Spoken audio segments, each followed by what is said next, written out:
I want to talk about The Get Down.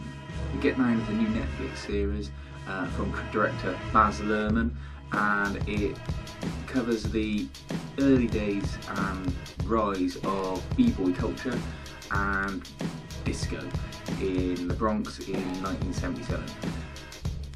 This is a 6-part series on Netflix. The first episode is an hour and a half long. It's like a movie in itself, and you can watch the first episode on its own and take it as a movie and not be disappointed if you don't really feel like putting in another 5 hours to watch the remainder of the series.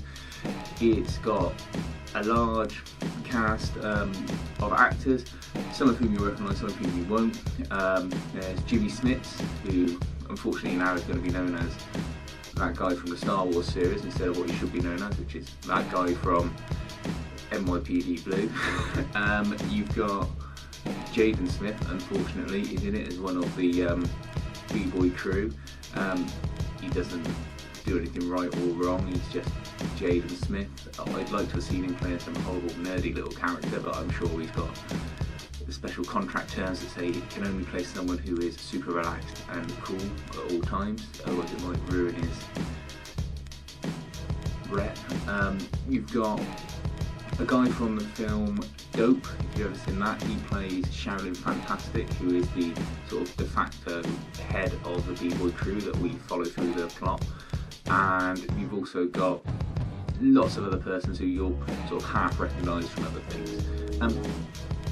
The story in itself is, you follow a chap called Ezekiel, who's a young guy, and he's got a way with words. He's always rhyming and always being lyrical, and he's not quite sure what to do with this. He just usually uses it to write down sort of love poems for his girlfriend, and then, you know, just doesn't have any aspirations to anything. It ends up with his so-say girlfriend keeps dumping him or not wanting to get with him because he's got no aspirations.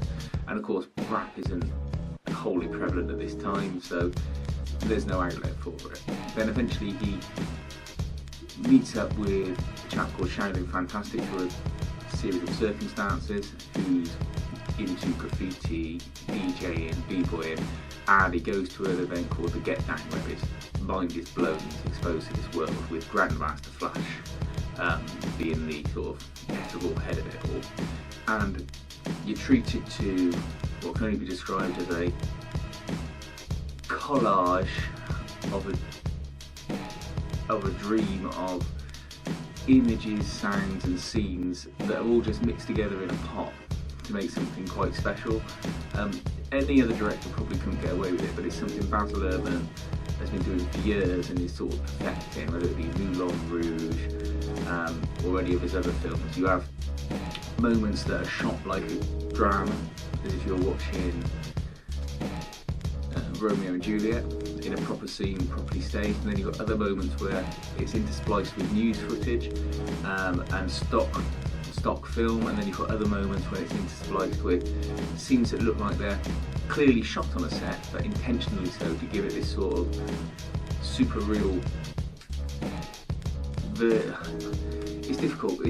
You look at it and you know it's a set, and it looks like it's sort of a stage musical or a stage play, but that's to give the scene this feel, and that's why it's so difficult to get right. Anyone else could get it quite easily wrong, but they seem to nail it. Where one minute you've got this, then you've suddenly got a little musical interlude, but it's not forced, it just sort of naturally occurs out of the scene where you've suddenly got people singing or moving around, and it's not a big song and dance number, but it's just sort of fits into the flow of the film. It's more about giving the whole series a feel as opposed to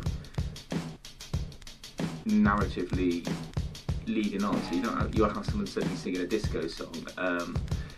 Yeah, it's just really good. I mean, give it a go. If you can get into the style of it, it's really worth watching, and it's nice and short. I'd say the first one's an hour and a half, the rest of them could roll in about an hour, but if you stick with it, it does have a nice plot.